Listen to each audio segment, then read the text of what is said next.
and welcome to this week's Book Wizards. We are starting a brand new book this week. I'm so excited that you could be here to join me. For this next series of Book Wizards, we are reading the first book in the Secrets of Droon series, and it is called The Hidden Stairs and the Magic Carpet. There we go. Are you ready to get started? Here's Chapter 1 of The Hidden Stairs and the Magic Carpet by Tony Abbott.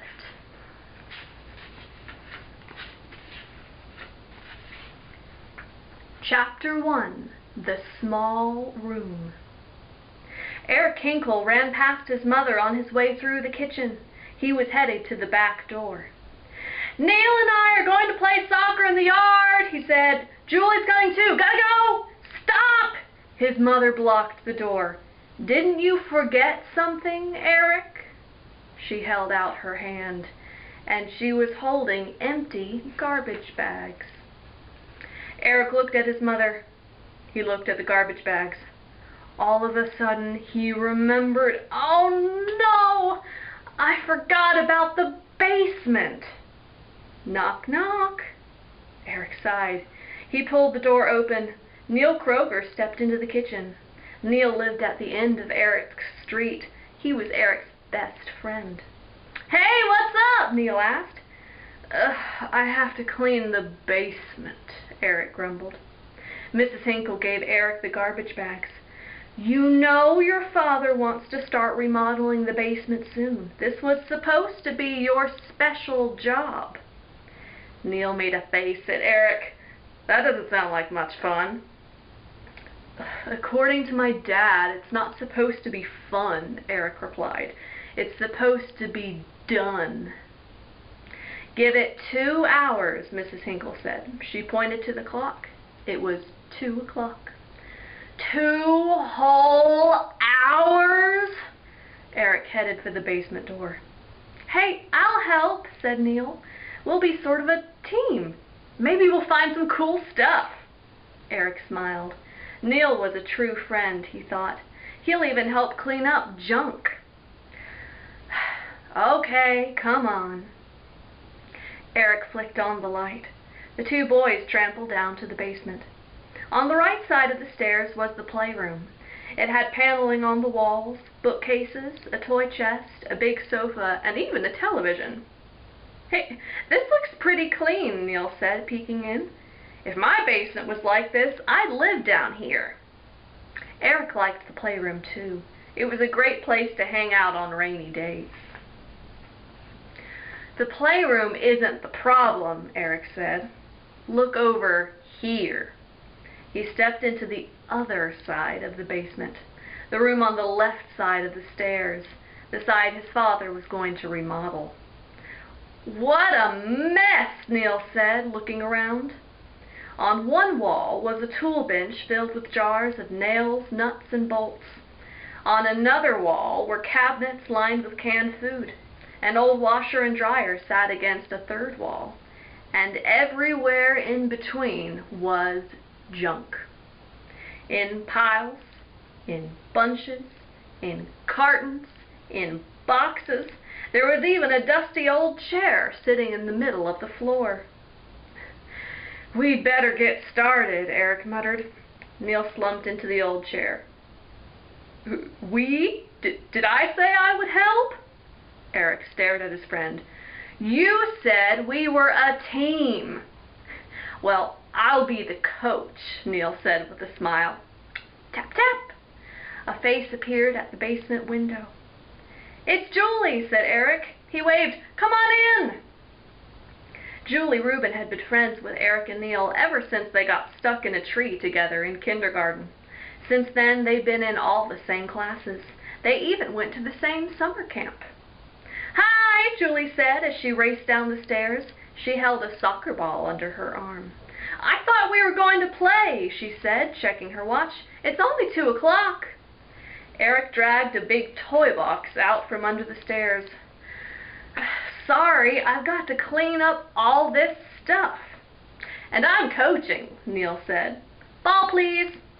Julie passed the ball to Neil and looked around. "It looks like a big job. I'll help." "How about a little game first?" Neil said. He stood up and bounced the ball once.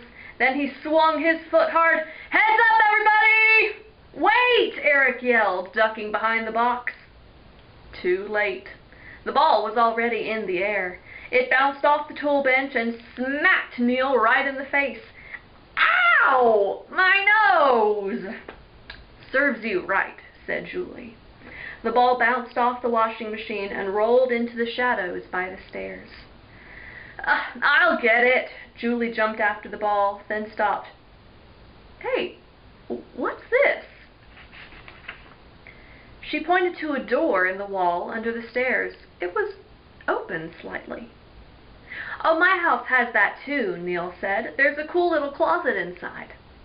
Eric remembered seeing that door a million times, but he'd never been inside. "It must have swung open when I pulled that box away." "Well, I think the ball went in there," Julie said. She swung the door open further. Cool! Inside was a small closet. The ceiling was the underside of the basement stairs. It slanted all the way to the floor at the back of the room. In the center sat the soccer ball. "This is great," Eric said, peeking over Julie's shoulder. "We can put some of the junk in here." Julie stepped into the room and reached for the ball. "It's an awesome secret hideout." "Let me see," Neil said. He jumped over to Eric, accidentally pushing him into the door. Bam! It slammed shut. A muffled scream came from inside the room. "Help!" cried Julie.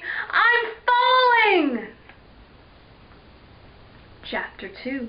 The Sky Below the Ground. Eric pulled the door open quickly.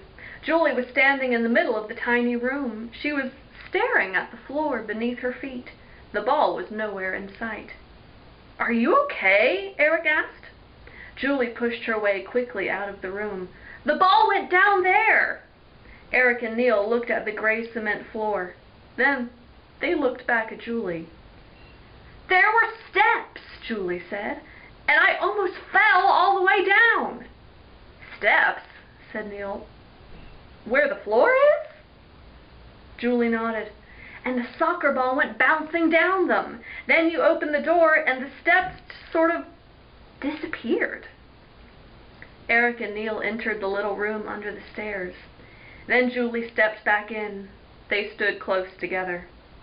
"Maybe the ball whacked you in the head, Julie," Neil said with a laugh.